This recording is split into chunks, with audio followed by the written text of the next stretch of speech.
Looking at the last 6 Sundays, things that people fear. And today we conclude that sermon series. Some of you are probably glad that we're done dealing with things that we fear. I see a couple of heads shaking, though.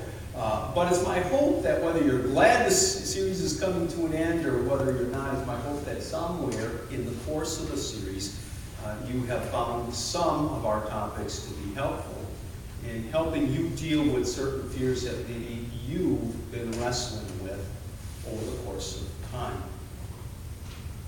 Now, today we look at a fear that, as I said at the start of the worship service, that some people really do struggle with. And that's the fear of being laughed at. Now, unless you're a clown or a stand-up comedian, some people really don't like it when others laugh at them. And I guess they figure that when someone's laughing at them, it makes them feel little, it belittles them. Maybe when others laugh at them, they feel as if they're being put down.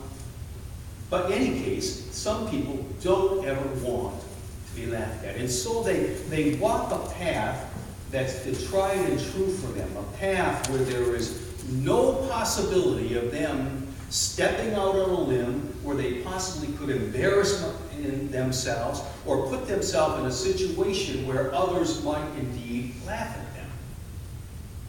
But the problem with that strategy is that if you stay to the course of what you have known to be true that has kept people from laughing at you, it also keeps you from experiencing new possibilities, new opportunities that could result in growth for you as an individual. For example, there are some people who will never go out and dance on a dance floor. Some of you are in this church right now who will never dance on a dance floor. And if someone pins you down, you'll probably say, well, I'm not going to go out and dance on a dance floor because people are going to laugh at me. But what happens is that fear keeps him from ever perhaps knowing the joy of dancing with a spouse, or dancing with a son, or dancing with a daughter, or a grandchild. That fear might keep them from discovering that, guess what? They have rhythm.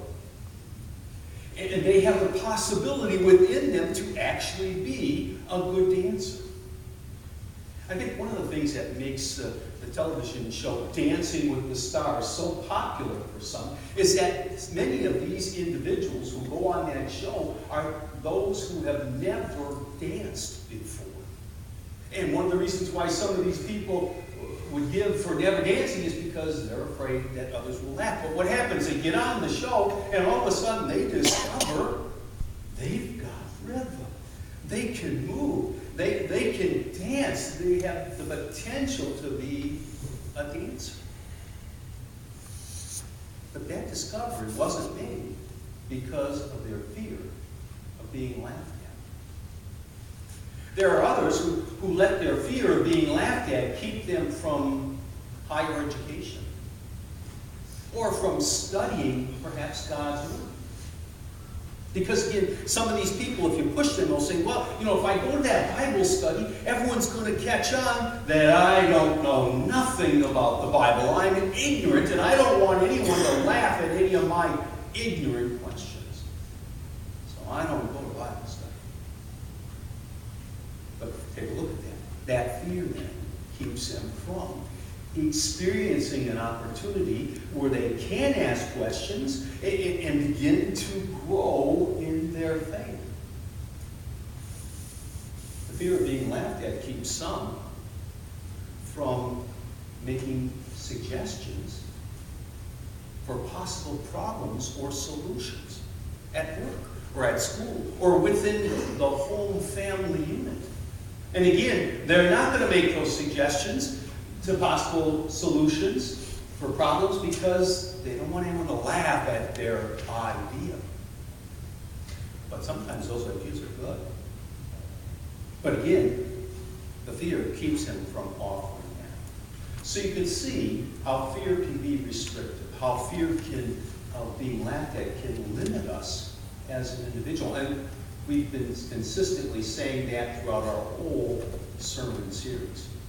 That fear always limits, that fear always restricts an individual. And that's what happens with fear of laughter. It can keep us from blossoming, keep us from growing, keep us from experiencing more to life. And in a sense, that is illustrated in the scripture that I read to you from 2 Chronicles. As I said earlier, King Hezekiah decides that the country needs religious reformation. And so he decides that he's going to have a huge worship service at the temple. Everyone's to come. Everyone's to sense the importance of this and to come wanting to rededicate themselves to God. He throws out that idea with his couriers, and they take the word out. And as you heard me read, in many parts of the country, the idea is laughed at.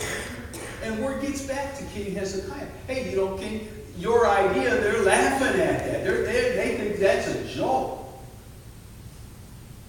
But what's King Hezekiah do? He doesn't allow the laughter to trash the idea. We're still going to do it. Whoever comes, comes. And that's exactly what happens. Some people come, other communities completely blow off the idea. But for those who come, it's a religious experience that begins to have huge consequences for the country. And it begins a period of major reformation. So growth, renewal takes place because King Hezekiah was undaunted by the initial laughter and the ridicule. The same is true for us. Many times we grow if we can move beyond our initial fear of being laughed at. Now, a second thing that you need to consider that helps one deal with the fear of being laughed at is to remember that most of the laughter that happens at us is not malicious. Please hear that. Most of the time when people laugh at you, it's not malicious. They're not laughing because they're putting you down. They're not laughing because they're trying to humiliate you. It just is something that happens because of the situation you happen to be in the midst. When I went to serve my very first church in Bloomer, Wisconsin, I was 24 years old, fresh out of seminary. Gone to high school, college, 4 years of college, 3 years of seminary, and then up to Bloomer to serve that church. So I'm 24 years old, and like all 24 years old people, rather green in some ways. And in the course of my time serving that church, I gave that congregation ample opportunity to laugh at me. And they did. I remember one time I had to make 3 hospital calls. 3 different people in the same hospital. And so I went and made those hospital calls. And when I got back into my office later in the afternoon, I was sitting at my desk and I looked down and I discovered that my fly was wide open. And I had made those 3 hospital calls with my fly wide open. And I prayed, God, please, hopefully no one noticed. Well, that wasn't the case.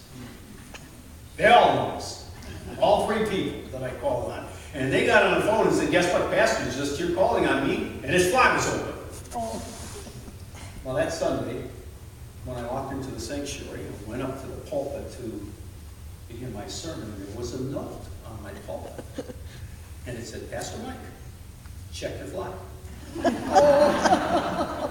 I announced to the congregation my fly was closed, and we all had a laugh over that together.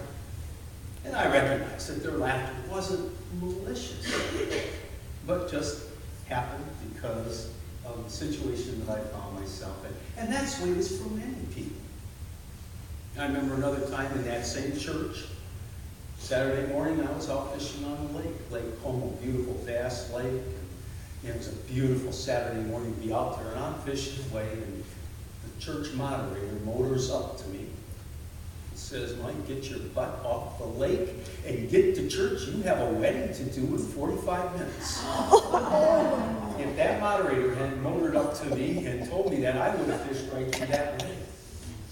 But I got off that lake, and I changed, and I got over to church 10 minutes before the start of that wedding, and the young couple never knew that I was fishing away previously.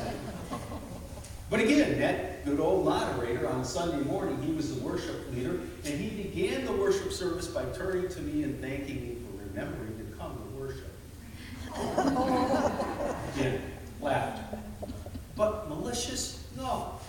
And that's the way it is for many of the situations we find ourselves in. If people laugh at you, it's usually not malicious, but just arises from the moment you find yourself in. So the best you can do is to just laugh with them, learn what you can, and move on. Keeping that in mind helps to minimize the fear of being laughed at. There's one other thing that I want to share with you quickly this morning that can help minimize the fear of being laughed at, and that is when laughter happens, no one can make us feel inferior without our permission. Please hear that. When laughter happens and it's directed at you, no one can make you at that moment feel inferior without your permission. In other words, you give power or no power to the laughter that might be directed at you. You give power or no power to that laughter.